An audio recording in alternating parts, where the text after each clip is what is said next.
No matter who you are or where you live, if your passion is hunting, then make your dreams come true. Join us on a great safari and adventure as we traverse 5 continents in search of world's finest hunting trophies.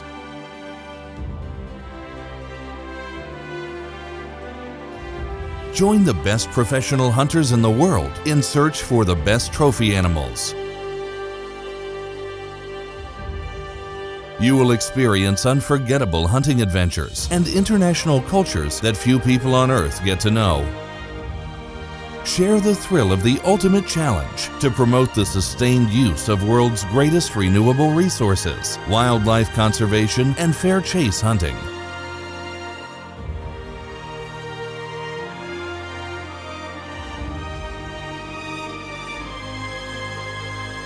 Feel the excitement, share the passion, join the experience of the ultimate adventure that this world has to offer. Let safari season take you there.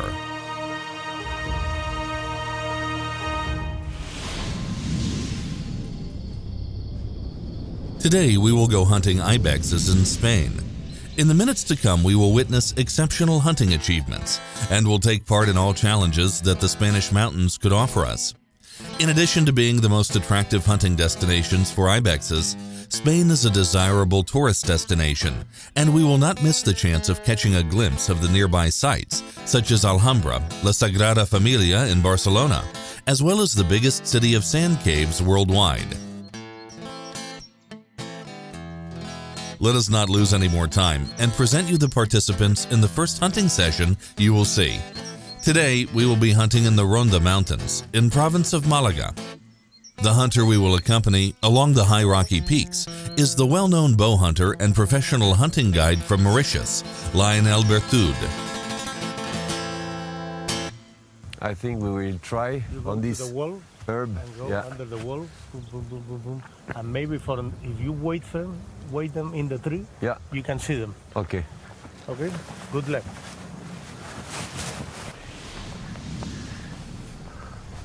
There are many ibexes in the mountain in front of us at a very steep peak. There is a large tree near them. I will try to make it to there. There are around 10 ibexes there sunbathing. They ruminate. Let's hope the wind would make it possible to produce a good shot. We should be as close as possible because of the bow.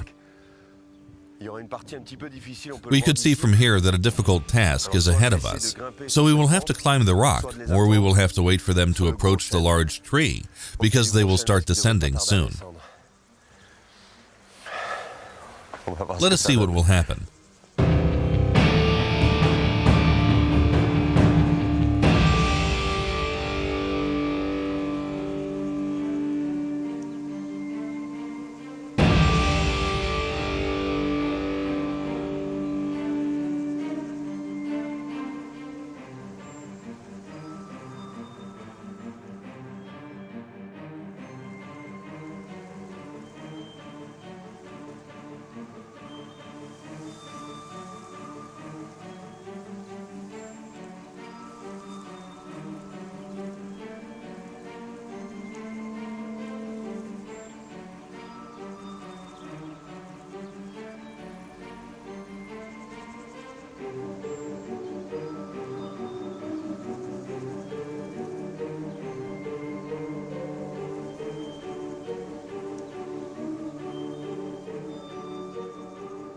It was time for Lionel to leave everything in excess. Ascending would not take long, but it would be quite unpleasant if the hunter slipped down. There is no safety equipment and climbing appliances here. It is only you and your desire to overcome the hindrance. Every error could prove fatal.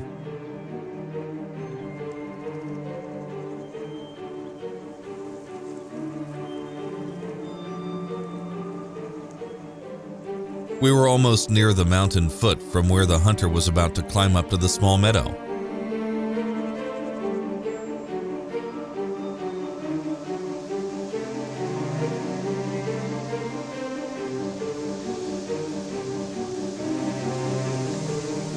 The difficult terrain started from that point onwards. He had to climb 20 meters along an almost vertical rock and carry his bow without damaging it.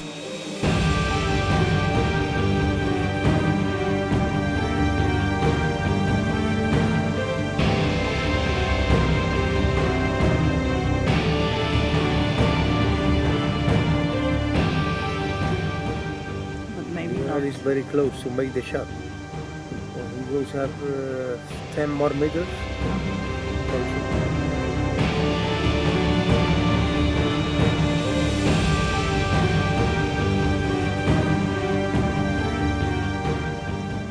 I don't see Lionel. I see him. He's in the middle of the creek. Now I see him. Oh, they're moving. There were animals from the left which saw him.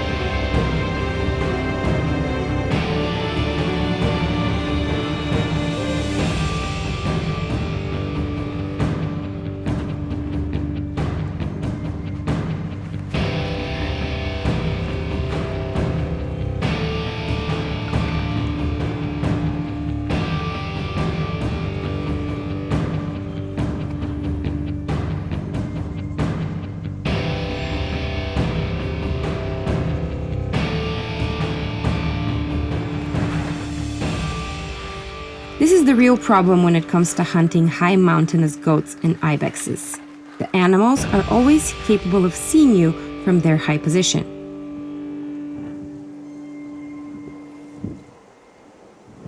One erroneous move and the hunter was about to fall on the sharp rocks.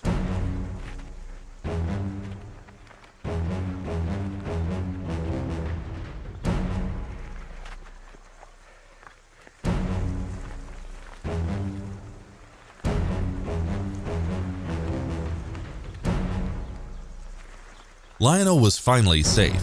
The first hindrance was overcome. Too many eyes.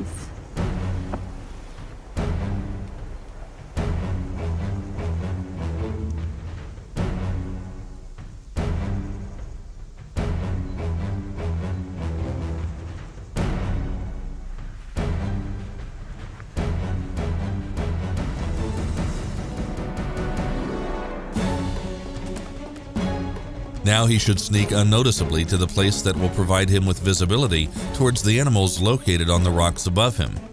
The close distance seen from afar is actually quite misleading. From his position, he could not see the animals. These were hidden by the rocks. The ibexes could not see him as well, but he is at not more than 20 meters away from them, and they could see or smell him at some wind whirl. They went.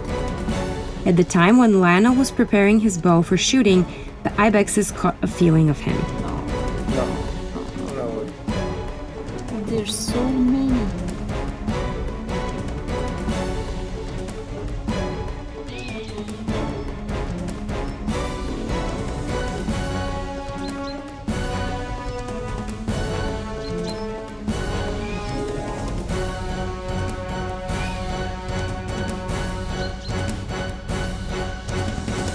Once warned by the loud whistling of some female, the animals undertake mass runaway in their expectation to establish the direction of dangers. If nothing appears, ibexes and goats usually stop at their high positions to which they ascended and undertake careful observations of the danger zone in order to find their enemy. If they smelled him or saw him moving, they would never stop, not before making it to the next ridge.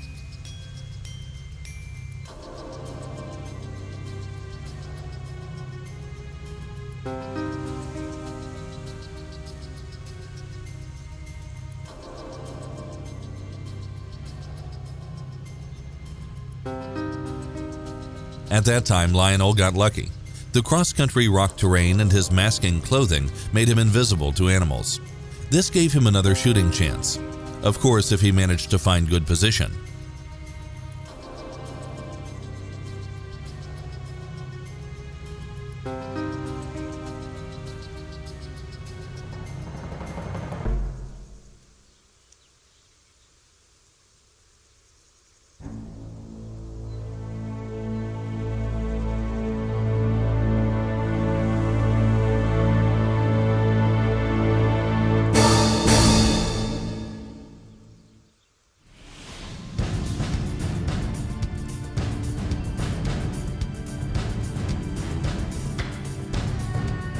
The hunter managed to shoot and wanted to check any blood traces at the place where the ibex was located.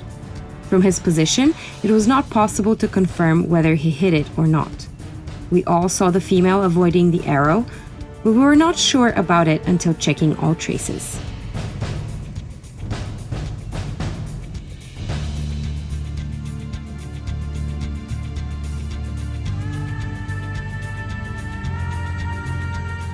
The animal was that close. To the hunter, the situation was quite disappointing. The whole waiting and stalking, the danger and risk he bore were in vain. This is hunting, and especially bow hunting. The bow hunters stand the highest chance of getting home without a trophy from their hunt, but they also stand the real chance of feeling the greatest exhilaration when successful. It is their honor to preserve the tradition of hundreds of hunters' generations that hunted in the dawn of human civilization for feeding their families. Nowadays, people hunt not only for making their living. Hunting is the connection of our modern urbanized society with wildlife. We could even claim that weren't it for the hunting organizations, all wildlife would have become extinct together with its habitats. That's hunting. We climbed this rock and the other rock, and then I was ready to shoot what I estimated as a 5 to 6 years of age Ronda ibex. I haven't get the time to take my binos. It was 27 yards from me. And 1, 2, 3, 4, 5, perhaps 6 years of age. I've got a license for 8 years and more and older. I don't want to make a mistake. So I let him go, and then slowly but surely I reach again 27 yards from an very old female. I try to shoot. I ask the confirmation if I can get the license, the authorization from the watchman down there with a walkie-talkie, and he says, yeah, you can. And I shot it. There was no wind, nothing. This is why I shot it. But then I think the female jammed the string and I pass over. That's bow hunting.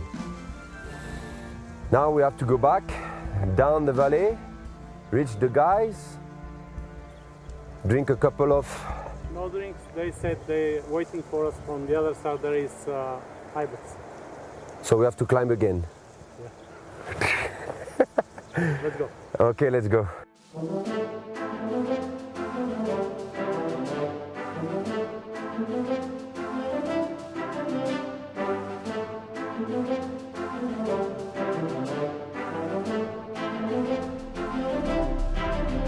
We will see the continuation of this hunting adventure with Lionel the next time. And now let us get back to hunting ibexes in Spain, but this time with rifle.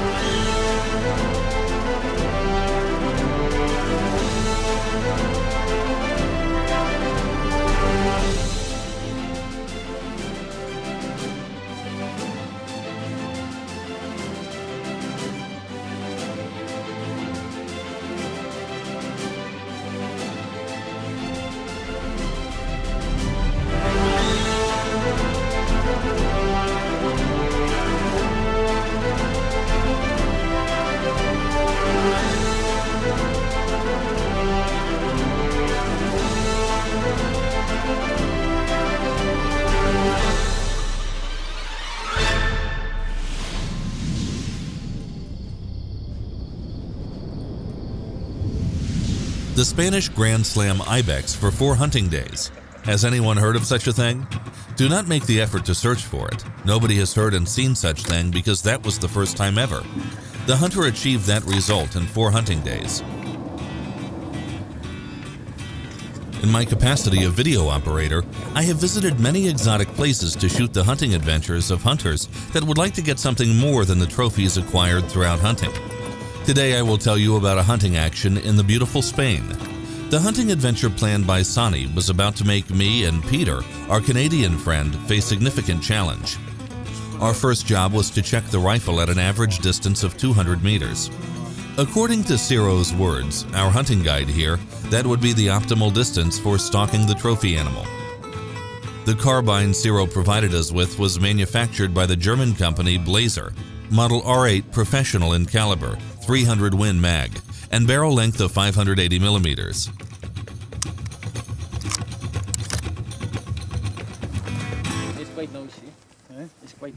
The carbine was equipped with buttstock and semi-rifle, made of reinforced polymer with rubber cover. Precisely aligned linear closure, intuitively located protector, enlarged trigger bracket, great weapon. I was shooting in between the two targets. The noise produced by the shot immediately attracted several vultures. It was like this? Or was it like this? Okay.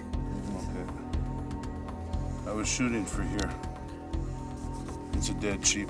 Dead goat. The road traveled by the small Jeep in the mountain seemed quite short to us, even though it took it around an hour to the ATV to get us through the narrow gorges and the turns meandering above the steep stone precipices. At some places we could not believe the vehicle would be able to pass above the rocks overhanging above the road. Once we climbed the ridge of the first rocky peak, the real appearance of the mountain ranges in Gredos presented itself to us. I was not wrong in my judgment. The terrain was very difficult to climb, and the nearby presence of vultures roaming above our vehicle made the atmosphere even tenser. Soon the road, as much as the stone pathway with vehicle width could be called a road, began descending in a wide canyon. Ciro stopped the car and signaled us to prepare for continuing our way on foot. While we were preparing our equipment and armament for the march, he started inspecting the terrain in the gorge bottom. Near the fast mountain river, he found with his binocular several ibexes and showed them to us. According to him, the first snow that covered the ridge along the high mountainous parts made the move to the low parts. This was incredibly good news to all of us because we were about to skip the long and dangerous march to the peaks in front of us. With raised hopes because of the good opportunity, we started our march vigorously down the stone road. We were moving slowly and almost noiselessly in a compact group. On several occasions, curious female ibexes jumped on the nearby cliffs. It was really exciting because animals were very calm, and we could approach them at some 50 to 100 meters without scaring them away. We saw many ibexes. Females with babies and males with quite decent trophy qualities were walking everywhere in the gorge. Ciro was amazed. He had never seen so many ibexes at one and the same place. I was in the seventh heaven and was working with both video photo cameras simultaneously. Pete resembled a reactor left without cooling. When he saw so many trophy animals, he was about to burst with excitement. Nevertheless, Ciro kept walking impassively along the rocky road in the cliffs and still didn't allow Pete to shoot any of the 7 to 8-year-old perfectly looking trophy animals. Vultures shared Hunter's impatience. The birds had realized long ago that the two-legged creatures provide them with food. When we made it to the canyon bottom, we found at around 300 meters from us on the opposite riverside several animals that were grazing calmly. We kept observing them for some time.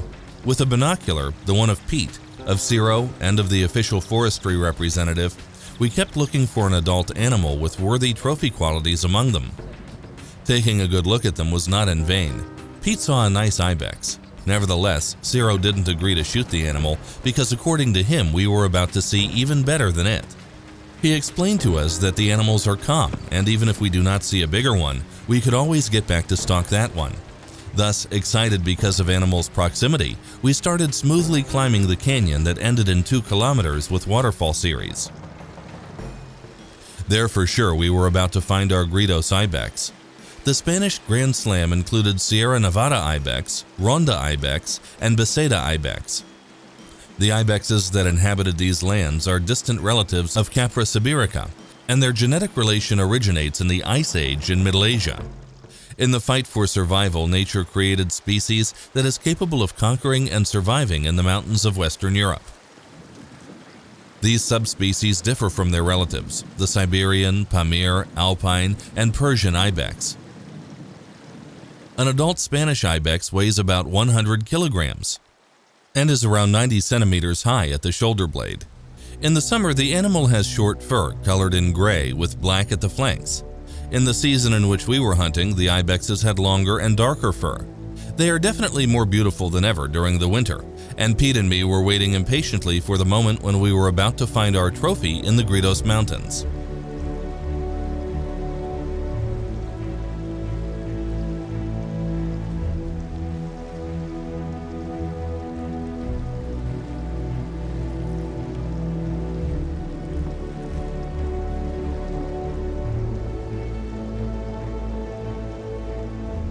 After we made it halfway to the waterfalls and took a look of at least 10 to 12 animal groups, we made it till the end of the rocky pathway. From there onto the foot of the vertical sharp cliffs, small meadows were stretching. At some of them, ibexes were calmly grazing in groups of 2 to 3 males and several females. Behind them, right at the transition from the lowland to the rocks, Ciro showed us very big and very dark male. Pete took a look at it with his binocular and shook his head approvingly. The animal was very old and with large trophy. The difference with the other males that we inspected so far was significant. The specific curve and twist made its horns complete, and everyone could notice that was a really good trophy animal. In order to shoot it down, Pete had to approach with another 100 meters, meaning he ought to cut down the distance to the closest ibex group to 30 to 40 meters.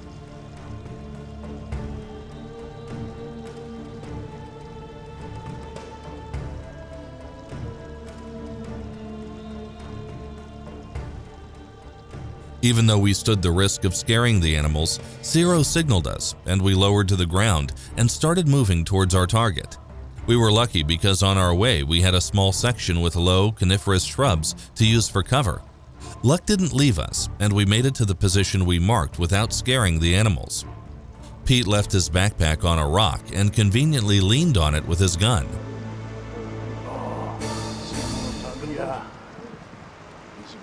In front, he's kind of sitting still. Yeah. He's got a big curl in his one. Oh, yeah. The animals didn't even notice us, and we had enough time to take a good look of the trophy animal. Ciro's presumption that we were facing Gridos ibex worth a gold medal was enough to sparkle Pete's hunting passion anew.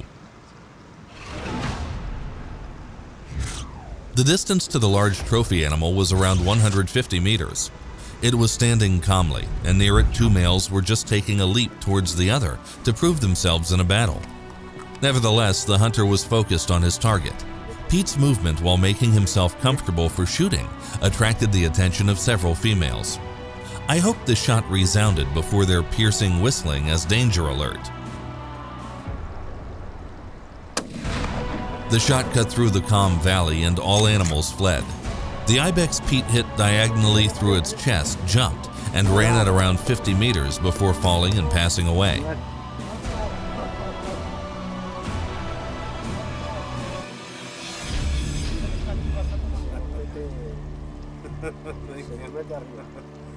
Wow.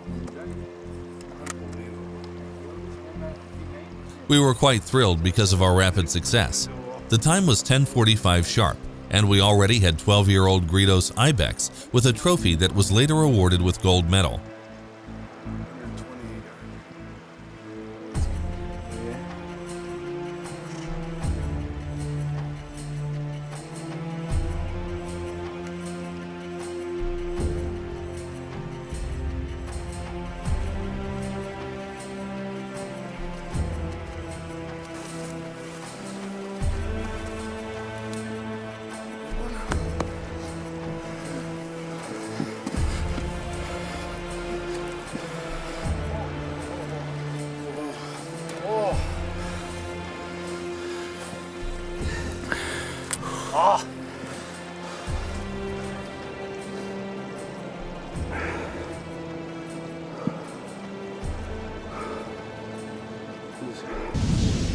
What a beautiful animal. Look at this. Whoa.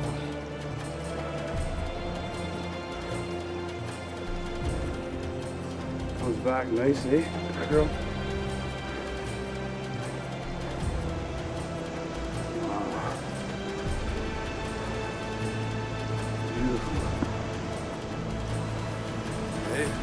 Tips the way they go back is nice. Yes. After going back, they start going up. It's the same. They go up. Very even. It's symmetrical. Yeah. That one, that animal over there, one horn was. Oh, see. Wow. Emotion. Tira. How much? 77. It's right on the mark of the gold. Oh. Right at gold.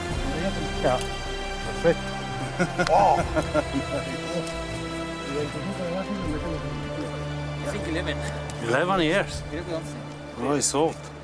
Hostias. 1, 2, 3, 4, 5, 6, 7, 8, 9 y 10. 10 y el crecimiento. 10. 10. 10 complete and will be 11 next It's spring. really old. ¿Se sale explotado Yeah, alguno for fighting. For fighting. de sí. pegarse?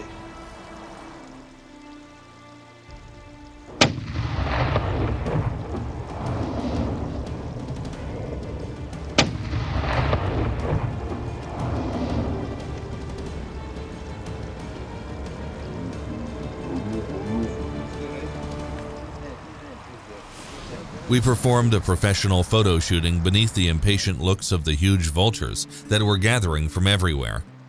The large birds were circling above us and were waiting for their lunch. Ibexes make very tasty meat, but only outside the mating season, and then they were definitely not good to taste. Ciro was about to leave the meat with strong odor to the protected birds. In Bulgaria, as well as in Spain, under the pressure exercised by the Greens, the government officials keep paying more attention to the large, offal-eating birds than to any other living creature. After Ciro was done with skinning and we headed back to the car, vultures started descending to the ground. We had walked for not more than 3 to 4 minutes when the tens of birds started getting back in the sky. Ciro pointed backwards and said, "Finito." The vultures had cleaned off all the meat from the bones in less than 3 minutes. The 100-kilogram animal disappeared so fast. The vultures were relying on Lady Luck backing the hunters to make their living, and the endangered birds had definitely restored significant part of their population, thanks to sports hunting. The funding for protecting the ibexes raised from the hunting tags also helped for preserving the other animals, birds and plants in the same ecosystem. Thanks to the Spanish hunters, the population of all species of game being hunted in the last 20 years increased its number more than 20-fold. Hence, hunting our ibex, even if awarded with gold medal, took us so short. In principle, for the hunting session that had just ended, we need 3 to 5 days. But Pete was a lucky guy and managed to do it in half a day. Then we were facing the dilemma, how to continue with a planned hunting session since our next target was Sierra Nevada ibex. And the road to there was at least 8 hours. The decision we made was spontaneous, and the two of us with Pete decided not to lose time and set off immediately while trying to hunt the next day.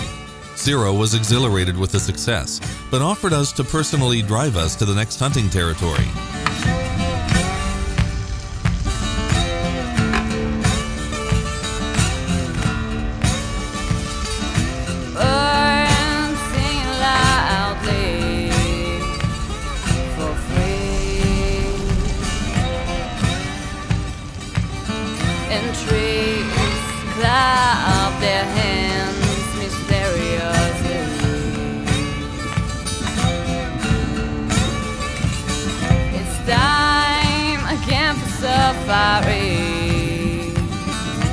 Let me be your company.